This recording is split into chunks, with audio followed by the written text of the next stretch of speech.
Thanks to Southern Medical Association for inviting us for this talk. And we will try to, first of all, Dr. Williams and I do not have any relevant financial or non-financial relationships to disclose. And the learning objectives for today's lecture is the unique characteristics of a sickle cell that leads to clinical complications and sequelae, to demonstrate the understanding of the specific NIH guidelines for sickle cell disease, recognize the benefits to simple transfusion versus exchange transfusion in different clinical scenarios, and the understanding of the hemoglobin, hematocrit, and hemoglobin S targets for acute and chronic management of these patients in different clinical situations. So this is the outline of our lecture for today. I will do the part one, which is going to include a little bit of history and definition of the sickle cell disease. I will touch base the pathophysiology just simply, and we will discuss some diagnostic and clinical characteristics and complications. And Dr. Williams will take over for the guidelines and acute and chronic management of these patients. So the history of the sickle cell disease technically started in 1910 when Dr. James Herrick and his intern, Dr. Ernest Irons in Chicago, they had a patient who was a dental student from Grenada who presented with fever, cough, leg ulcers, jaundice, and exercise intolerance. They were going after several scenarios, including infection. When they did a blood smear, James Herrick also was a hematologist. When they did a blood smear, they realized these really interesting shaped red cells. They just looked sickled.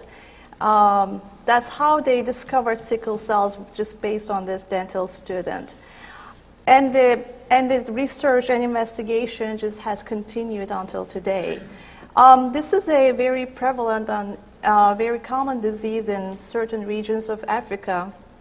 And in the United States, sickle cell anemia is present in 1 every 500 African American live births.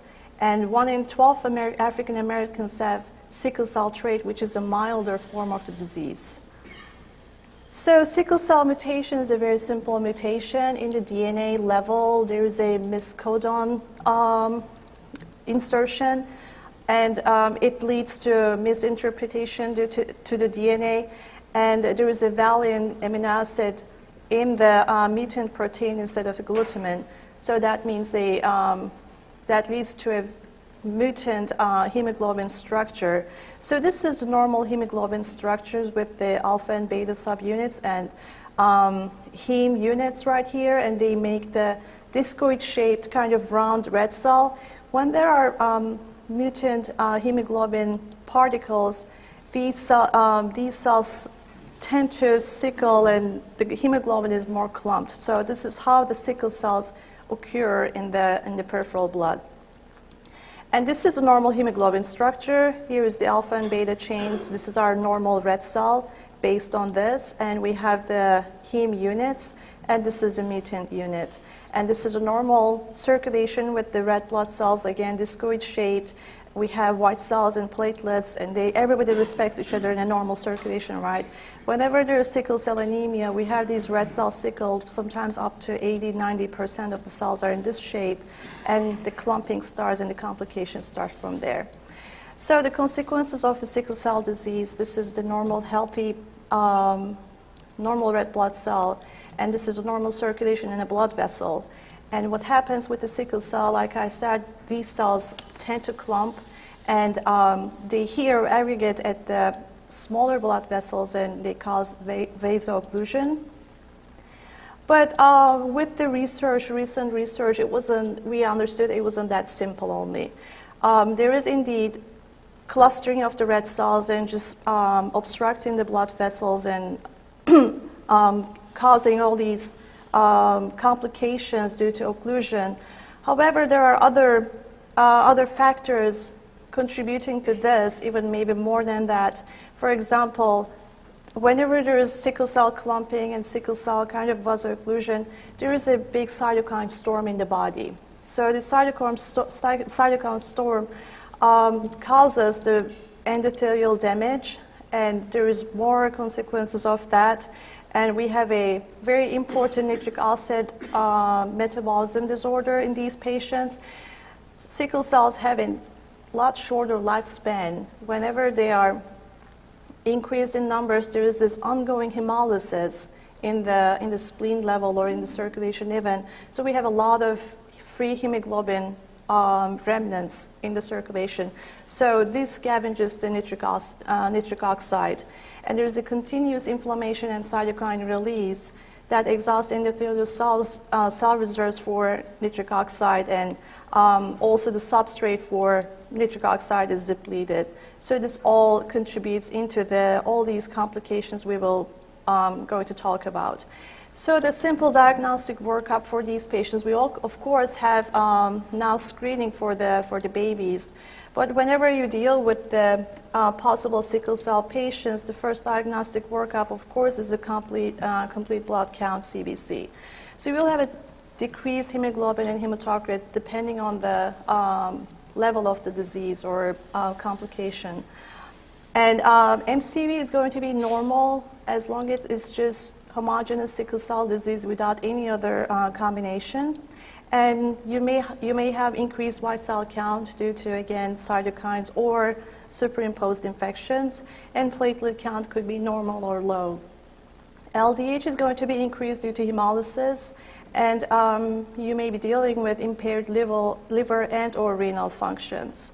So this is a typical hemoglobin, reticulocyte, and MCV levels in sickle cell disease. We will not go into this topic, sickle cell disease, with the combined other diseases.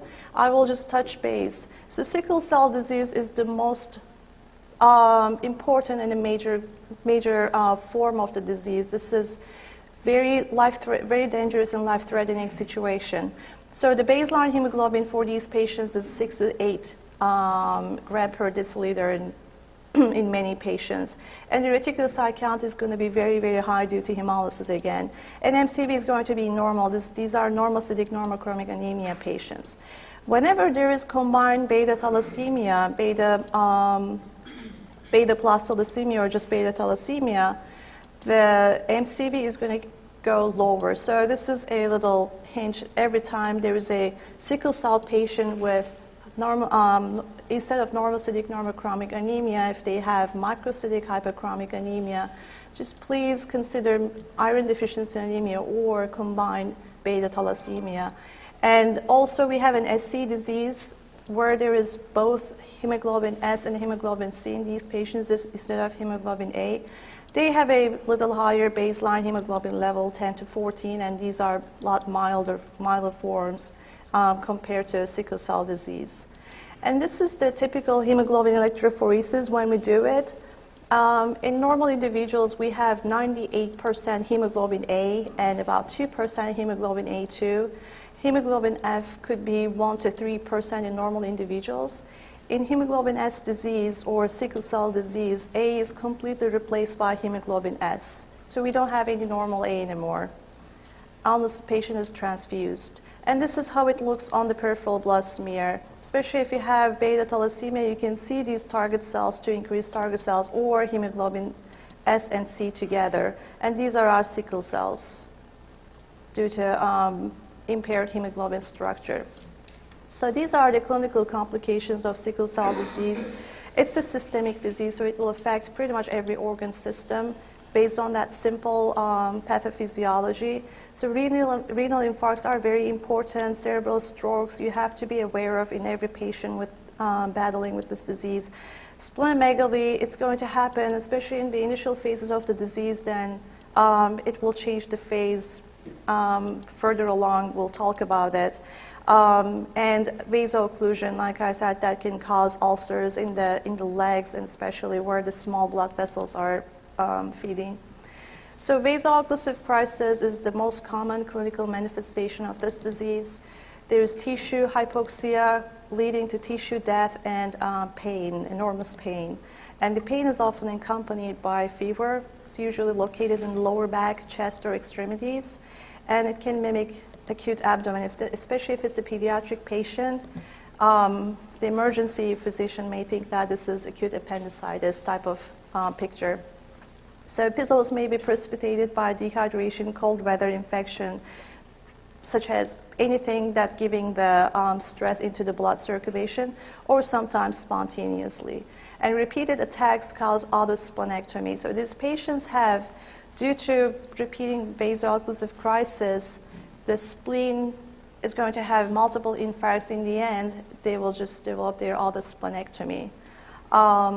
And these patients usually have gradually increasing pain, impaired hematologic parameters, like we said, low hemoglobin level, usually normal MCV, and platelet count and white cell count can be impaired. Irreversible sickling in this patient, especially with the S disease, hemolysis, enormous amount of hemolysis and increased neutrophils, and other acute phase reactants. Sequestration crisis is most common in infants and children. And this is just sudden massive pooling of red cells, especially in spleen and liver. So this is a very, very abruptly starting hepatosplenomegaly in these kids. If there's a minor sequestration, hemoglobin will be more than 7, but it's not going to be normal. If it's a major or life-threatening, it's going to be less than 7. And you will have rapidly enlarging spleen and or liver with pain and hypoxemia and hypovolemic shock, and this is an emergency for these kids. And you should consider red cell transfusion, splenectomy in the later levels, and you need to educate the parents for this kind of complications, and they should be aware of in their kids. So this is just the images for the autosplenectomy here. And this is the size of a spleen. Normally, spleen should be more than 10 cm or 12 cm in healthy individuals with about 100 grams. This is probably 5 times smaller than a normal spleen. And hypertension, Dr. Williams will talk about this more in detail for the management part. But hypertension could be relative, associated with the pulmonary and renal disease. These are just Egonabi just showed in his publication, in his research, that the pulse rate and separate systolic and diastolic blood pressure in these patients in control groups. And chronic renal failure is a fearsome complication in these patients. So these are the stages of chronic renal failure. You need to recognize these patients and you need to manage these patients before they go into irreversible renal failure. And proteinuria is a common finding in adult sickle cell disease. It could be in micro or macro albumin form.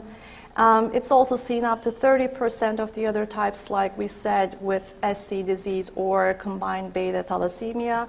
And it is usually improved or it resolves with ACE inhibitor therapy. It's well tolerated despite normal or low blood pressure. And it's unclear if this changes the progression to renal failure, though. So you just need to keep these patients under very close monitoring.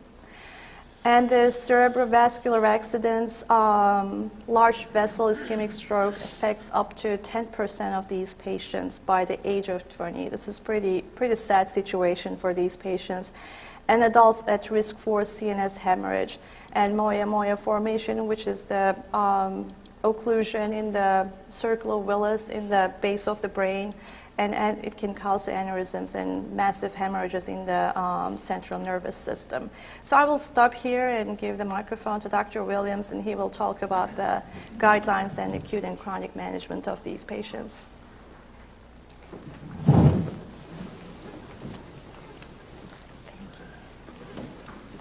All right, thanks, Denise. So really the most important thing from what Dr. Peeker just told you about is that it's not just about these sickle cells clumping up in the vessel anymore. That's the most acute thing that we can see. That's when you're going to have a stroke or an MI or a splenic infarction or something like that. What sickle cell disease has become about is about, since these patients are living longer, is about those sickle cells, they stick to the vessels. And when they stick to the vessels, they bring in all this inflammation. And that inflammation is going to lead to that ischemic damage all over your body. And those are, since the patients are living longer now, The strokes are the ones, and the acute chest syndromes are the ones that we can actually manage now. But the bigger issue going forward in the future of these patients is how are we going to manage that kind of ongoing chronic inflammation and chronic damage that's being caused by these misshaped cells sticking to the vessels. So, kind of a buzzword that you have probably heard about before is this idea of the patient-centered medical home. And really today I felt my goal in talking to you all was to kind of bring this idea up to you in regards to sickle cell patients, because I really feel that in the future, primary care, internal medicine, family medicine, and whatnot are going to end up being the home. Right now, I'm sure you guys would say, well, how many of you guys are comfortable taking care of a sickle cell patient? And it would probably be very few. Oh, you are? Okay, good. But what I hear from primary physicians is that, that the sickle cell patients don't come to me. They kind of bypass me. They go to the emergency room, or they go to a hematologist, or they go to some other specialist. And what I hear from sickle cell patients is that, primary care physician, they don't know my disease. They don't feel comfortable coming. And so in the future, what I feel is going to have to happen is that primary care is going to have to be kind of the center, because as these patients live longer and longer and longer, they're going to need somebody that knows them from the time they're 2 years old when they get diagnosed to the time they're 62 years old when they pass away. And there's going to have to be a comfort level gained between the patients and the doctors. And it's not for primary care to just be scheduling appointments to a nephrologist or a hematologist, but the primary care physician really has to become, I feel, like the trusted advocate for the patient, and somebody that they feel comfortable coming to. And part of that's going to be just that comfort level, and then adjustments in practice, like sickle cell patients being available to have emergency appointments, like if they had a acute bacterial infection or something like that. So as I alluded to, sickle cell patients are living much longer now. In the 1970s, they had a life expectancy of around 14 years or so.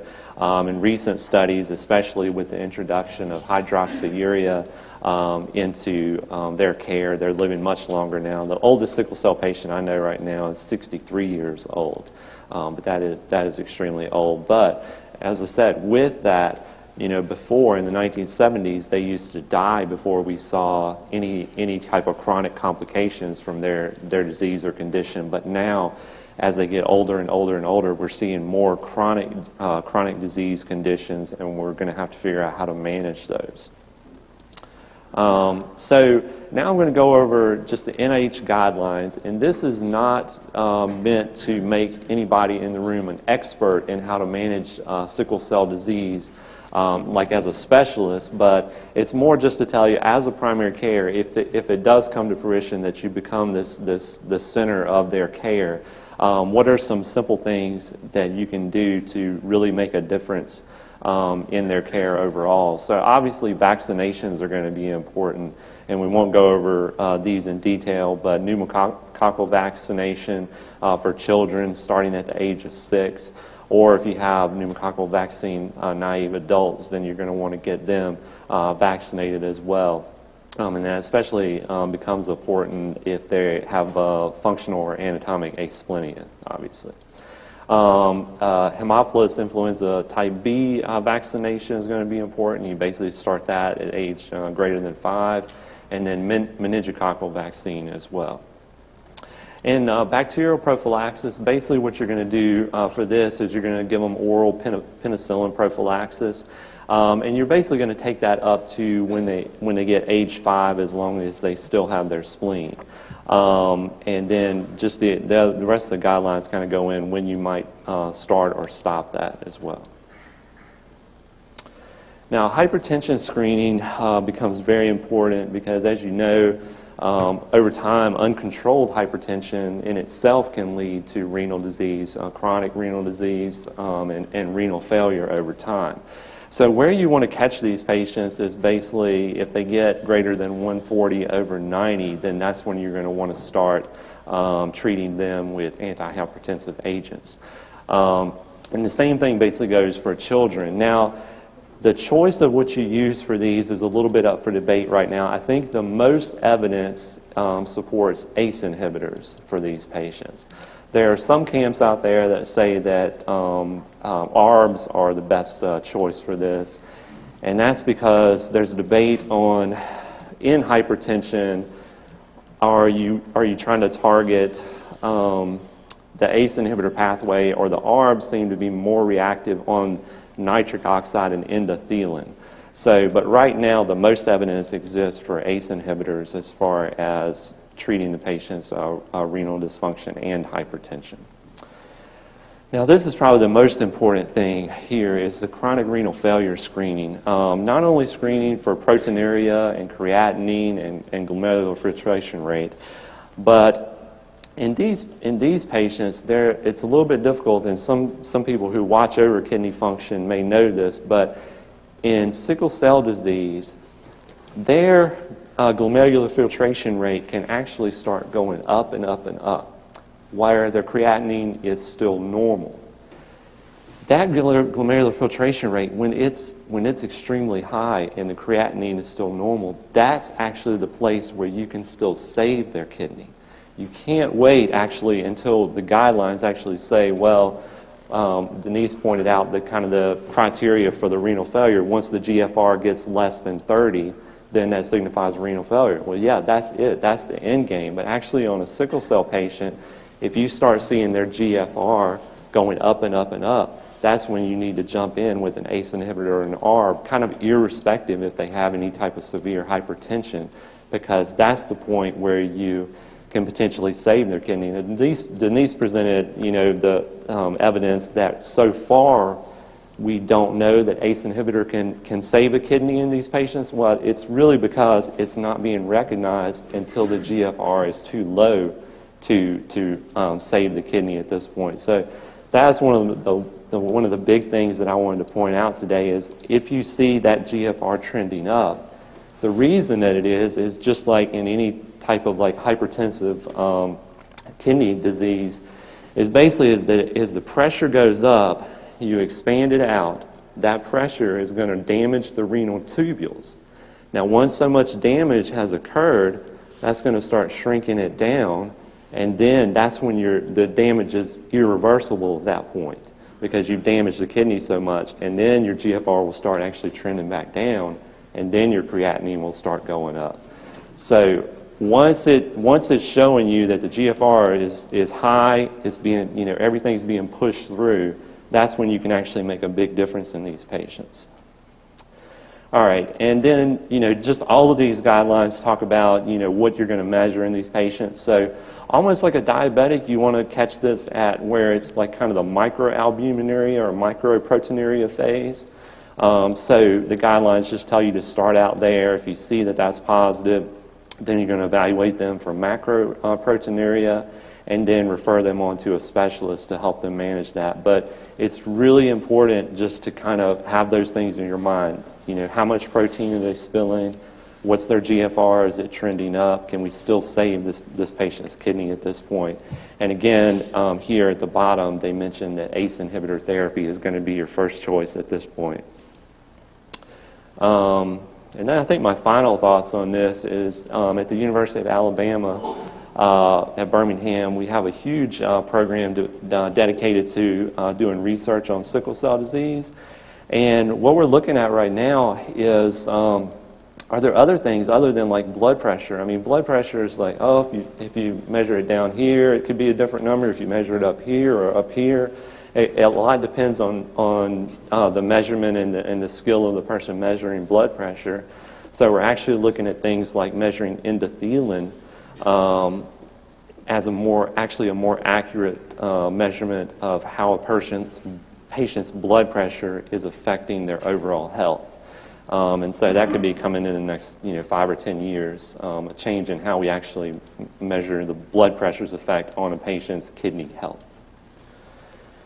Stroke screening, basically we're doing this just transcranial Doppler, basically beginning at age 2 and continuing up to at least age 16. The reason this works, as you probably know in many diseases, is that the thinner vessels get, the more damage they get, or the more occluded that they're getting, then the flow is going to go up. So if we see that flow going up to greater than 200, then we're going to move on to doing things like MRIs and CTs and different things like that to find out if maybe even a silent stroke has occurred, or if these patients need to go on to having transfusion therapy or regular red cell exchanges.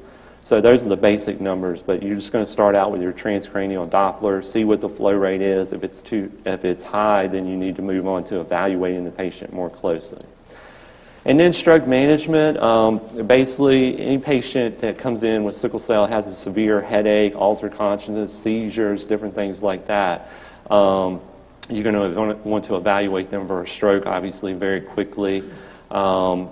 And then if it does turn out they have a stroke, then you're going to want to perform an urgent exchange transfusion, not just a transfusion.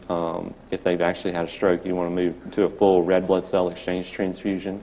And then after that, you basically want to figure out, do we want to put them on a chronic red cell exchange transfusion schedule, or do we just want to manage them kind of conservatively at this point? And then what Denise alluded to, acute chest syndrome management. And this basically comes down to just basically how severe the patient is. I mean, patients can come in with like chest pain or a little bit of abnormality on their chest x-ray, but they can also go downhill very, very quickly. And so this is just something you want to jump on top of if you can. So it can be conservatively managed if you don't think the patient has a severe acute chest syndrome with just hospitalization and transfusion. But if they start going downhill, if their O2 sats go to less than 90% and the chest x-ray starts worsening, then these are the patients that you want to set up for a red blood cell exchange on an emergent basis. And obviously it's worse in patients that have sickle cell, hemoglobin SS or full-blown sickle cell disease. And the rest of the recommendations just talk about the urgent exchange transfusions. Okay, so I just wanted to talk to you guys about just maybe help you get a little bit more comfortable on red cell exchange versus actual just simple transfusion or even manual exchange. So the official NIH guidelines just give you some kind of like symptomatic acute chest syndrome. You can give simple transfusion. The quality evidence is pretty low, but that's only because there's a paucity of evidence in this. Now, severe symptomatic anemia or acute chest syndrome, you're going to want to go to the exchange transfusion. The evidence, again, is low because there's a small amount of evidence, but the committee recommends this as a strong recommendation. As Denise talked about, acute splenic sequestration, you can just do a simple transfusion, strong recommendation there. And stroke, simple or exchange transfusion is okay by the committee, but I think most people would go for the full exchange transfusion. These are just two devices that we use to do red cell exchanges. This is the older model, this is a newer model. And basically the way these devices work is in the bottom of both of these there is a big centrifuge that spins around in order to separate out the blood into red cells, white cells, and plasma, and we can determine based on the patient's disease what we're going to actually remove. So in red cell, sickle cell patients, obviously we're going to be removing the red cell layer. And so wrapped around that centrifuge is this small plastic piece, and basically the cells get spun down within here, again, into plasma, white blood cells, and red blood cells. And then we can tell the machine which part of this tube that we want to take it out of. So the bottom is where the red cells are going to come out. So we would tell the machine to use this line to extract. Make sure I didn't miss anything there. Now, for years, there's always been kind of a question, like if you're going to transfuse a sickle cell patient or if you're going to do a red cell exchange, it's always a question of viscosity. You're always afraid of getting the blood too thick. Are you going to cause the patient, if you transfuse them, are you going to cause them to have a stroke if you get the hematocrit too high? If you have do a red cell exchange, you know, how high can you get it? So we had a large sickle cell disease consensus conference this past May, and this topic was brought up, and some great experts there on sickle cell disease, most prominently Mike Dubé was there. He's been treating sickle cell disease for about 20 years now, and he really helped people understand that, especially when you're doing a red blood cell exchange, you actually want to get the patient as close to 30 hematocrit as you possibly can, while simultaneously getting the hemoglobin S level below 30% if you can. Now, people in the past have always been very kind of timid about doing that because again, they're like, okay, well, if I get to 30, then I increase that viscosity and I increase the chance of the patient having a complication from that. But what he helped us all understand is that as you do the red cell exchange, you're actually removing a lot of sickle cells. You know, if the patient comes in with a hemoglobin S percentage of 65% and you're getting below 30%, you remove all of those things that could possibly cause a danger if you increase the viscosity of the blood in the patient. So actually, you remove all those cells with the exchange, and therefore it becomes safe to get the patient's hematocrit up to 30. The reason we want to get them to 30 is because we want to give them as much oxygen carrying capacity as we can. And so previously, before this conference at the University of Alabama and a lot of large centers, if we had a patient that came in with hemoglobin S, a large sickle cell burden, say 65%, but they came in with a hematocrit of 30, we would actually try to lower their hematocrit to like 25 or so because we were afraid of that increased viscosity. So since that time, we've changed, and basically the numbers to keep in mind for acute situations are basically 30 and 30. We're trying to get their crit to 30, we're trying to get their hemoglobin S less than 30. Now, if a patient has had repeated strokes in the past, the numbers change just a little bit. We're trying to get their hematocrit to 30 again for the time space between when they get their exchanges. And because they've had evidence of repeated strokes, we're actually trying to get their hemoglobin SS less than 20%. So those are the numbers that you kind of have to know for that. Okay. So what we all worry about with sickle cell disease, because they get so many transfusions, we feel like the increased exposure to the antigens, the more you expose them in blood, the more likelihood that they have a chance of forming alloantibodies, which can be difficult to deal with. And so between 18 to 76% of sickle cell patients are reported to form alloantibodies. Now, what we can do in these cases, just in our blood bank, is we'll actually give them blood that is negative for big C, big E, little e, and Kel, in order to stop them from being exposed to antigens that they are most likely to form antibodies versus. And that actually, in our sickle cell consensus conference and in the NIH guidelines, that has come out as an official recommendation, like everybody should be phenotype matching for these patients.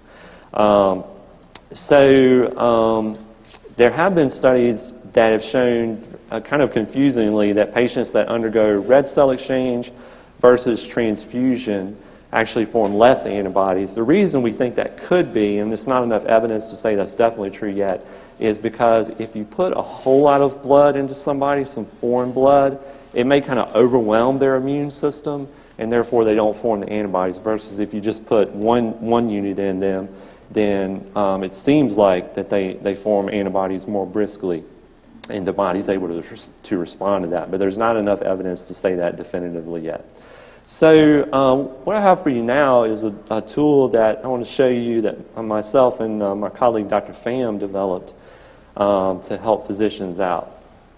And basically what we have here is under the red cell exchange tab, you can click down here, and the reason I like this is because you can decide between simple transfusion, manual exchange transfusion, automated red cell exchange, and even we have a special procedure we do, isovolemic hemodilution. But what this can help you do is it can help you decide, if I have a patient that comes in with a hemoglobin S of 35%, for that patient's weight, will simple transfusion get them below 30% to where they don't have to undergo a red cell exchange? You don't have to worry about putting this huge line in the patient and the complications that come from that. And you don't have to worry about exposing them to a large volume of blood that would come with a red cell exchange. So let's go through just an example here. So say we've got a male patient, 90 kilograms, and the height's in meters, 1.9. And let's say here that we start off with an initial hematocrit of 26%. And a hemoglobin S of, let's say, 35%. And so this would be, a typical patient that comes in with, acute pain or acute chest syndrome. Volume of red cells transfused, so let's say we're going to transfuse 2 units, so that's about 500 milliliters. And you can choose to infuse saline. A lot of times these patients get saline just because they look dehydrated. This won't make a huge difference, but we can say we've infused 250 milliliters of saline. And so I hope you can see this, but basically what we have here is it's calculated our total blood volume for us, it's calculated the red cell volume of the patient, and it's estimated that the final hemoglobin S should be 29%, just below.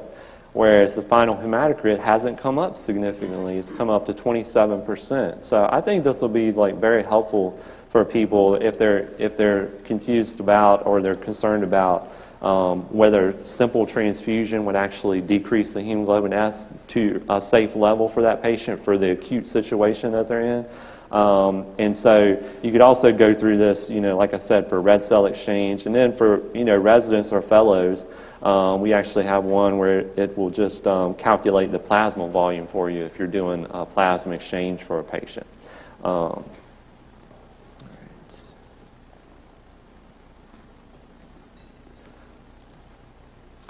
All right, and then just briefly just talk about other disease-modifying therapies that we have for sickle cell disease. So obviously bone marrow transplant is kind of the big thing that everybody's trying to go through.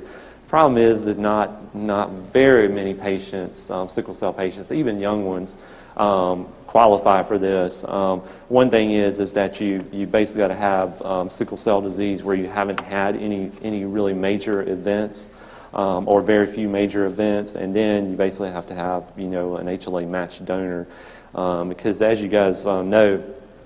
Stem cell transplant, it sounds great, but it's definitely not without complications. You have chronic graft versus host disease that actually affects 30 to 40% of patients that get a stem cell transplant, and that's basically where the donor cells have been matched, but it's never going to be 100% matched. And so there's always a chance that those cells can come out and then start attacking the patient cells all over their body. And so that chronic attack happens in 30 to 40%. Thank goodness the acute attack only takes place in about 2% or so. But you basically you have to be young enough. You haven't had any major events, no major strokes or anything like that, and you have to have a good match for you. Now, hydroxyurea is the big thing that the NIH is trying to push. Basically, they want every patient that has sickle cell disease on hydroxyurea. What's the problem with that? Is that patients and their families don't really like or trust this disease because they go online and when they look up hydroxyurea, they see chemotherapy. This is a chemotherapy drug.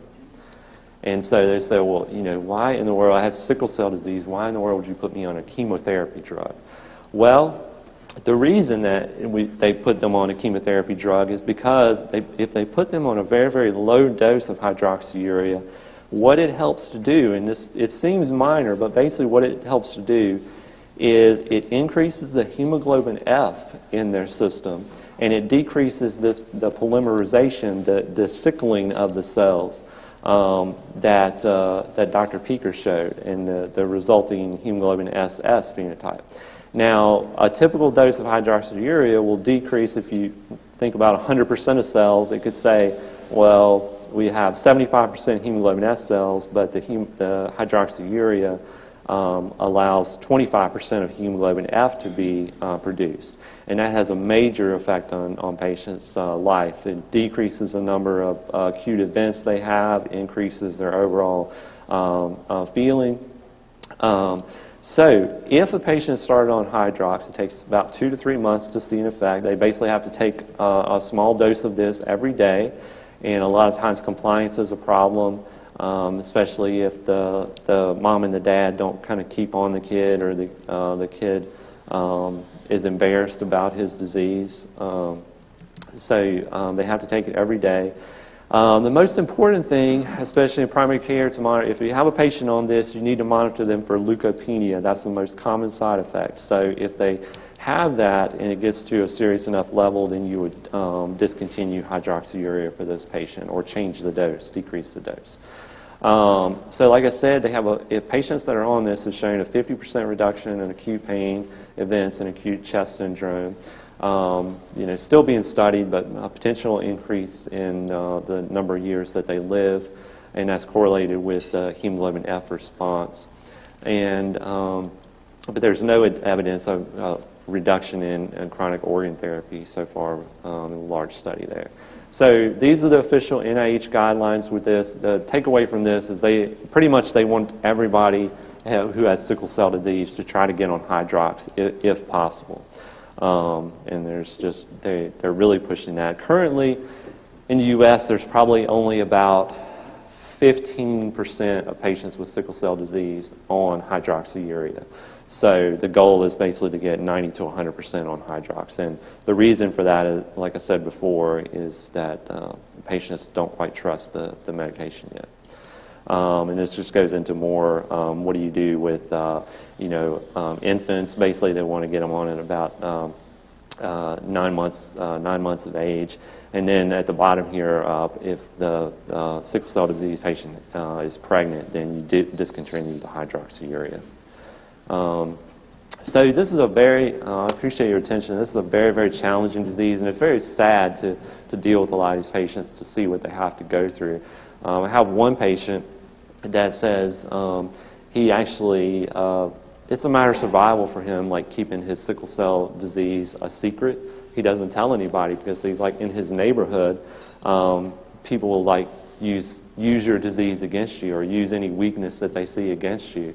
And then secondly, just the lives that can you imagine living with disease that almost every day you have pain in some form or not. And the other concern that I hear from physicians is like, oh, sickle cell disease pain, all they want is drugs, all they want is medication.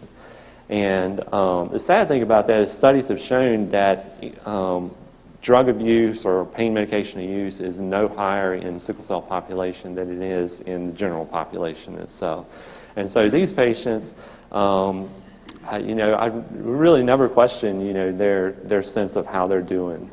We kind of leave it up to them to know how they're feeling and kind of what they need. But I think as we move forward, like I started out, in the patient-centered medical home, that if we can get these patients actually getting treated more often and coming in for checkups more often, then that's where we have the biggest chance to make a difference in their lives and save their kidneys and let them live longer, more pain-free lives. So I appreciate your attention. We'll take any questions now. Thank you so much. Excellent presentation. And how many of the primary care docs see sickle cell disease? Okay. And do we have any specialists that see it? I do. A lot of our wound care, sometimes we see it. I'm plastic surgery. And I know difficult patients. Very difficult. Okay, any questions that we have for the presenters? Let's see, Dr. Pell, let's go.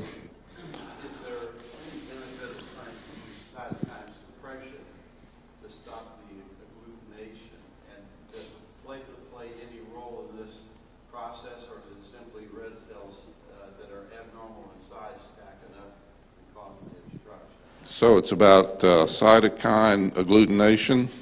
Is that the question?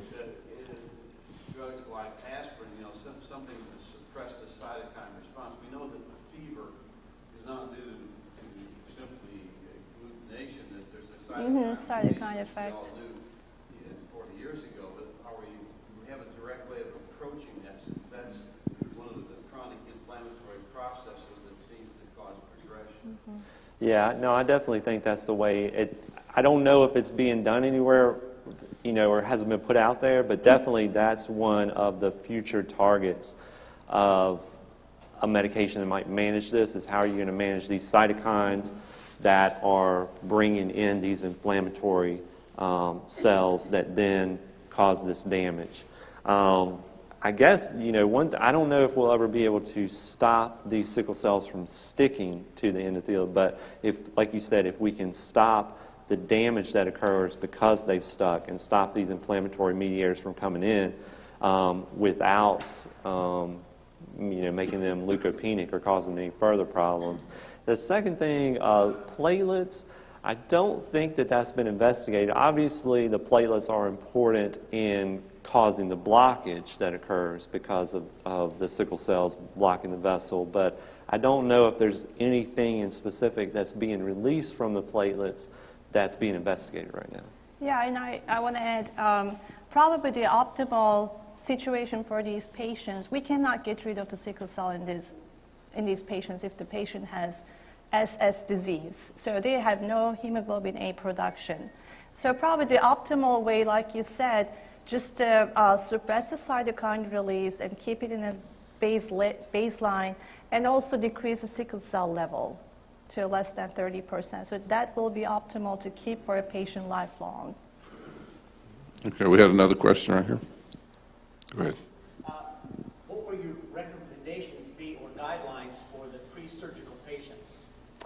So the pre-surgical patient guidelines in sickle cell. Sure. Okay. I'd like to know, hemoglobin hematocrit level, Right. maybe oxygenation.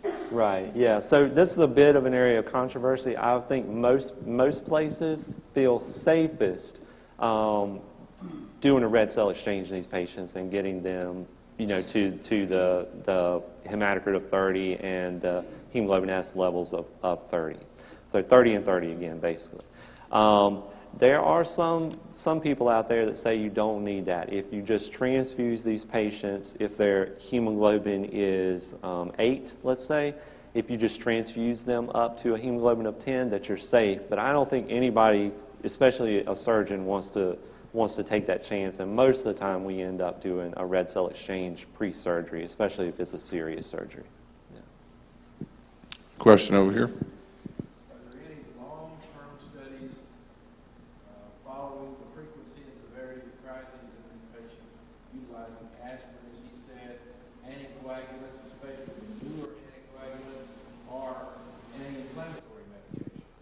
So I'll just repeat it. So any long-term studies about aspirin or anti-inflammatory medications and their use in sickle cell?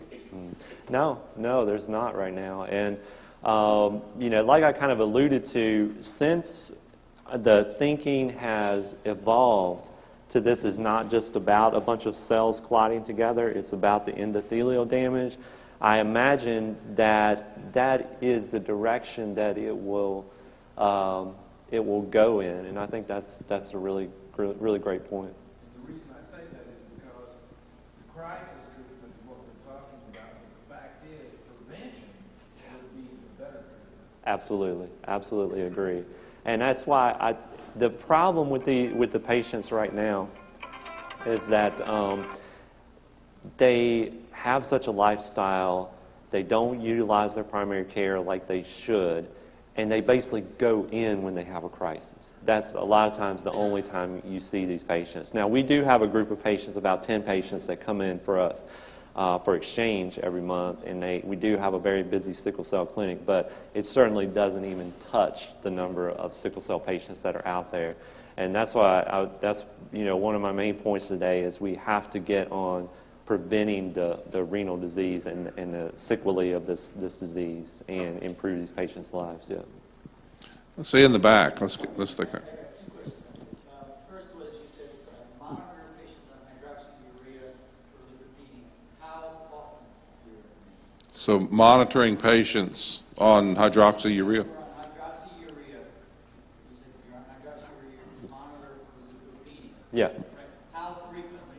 So how frequently do you monitor them for leukopenia? Yeah, I would recommend probably monitoring them every week for a month, and then every 2 weeks for about 2 months, and then if everything looks stable, I'd probably go to a monthly. Yeah. All right. Second question, different topic.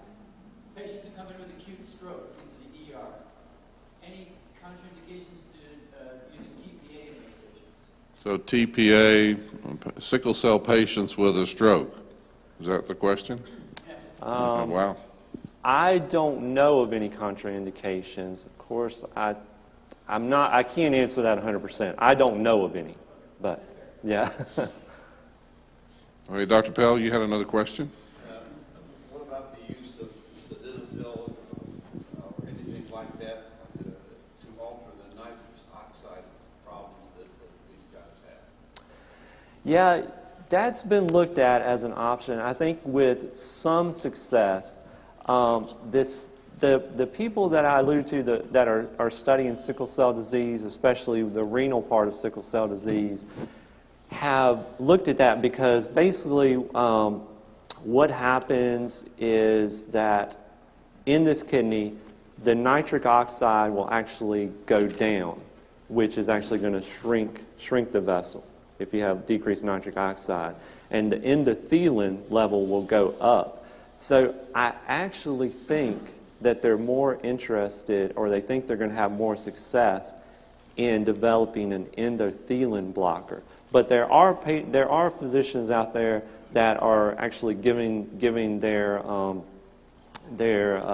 patients something to boost their nitric oxide levels. So I think that's been tried with some success, within the research setting, but it hasn't become widespread yet. Let's take another question or two, and anybody else? Okay, well, let's thank our presenters, and then we'll move ahead with our program.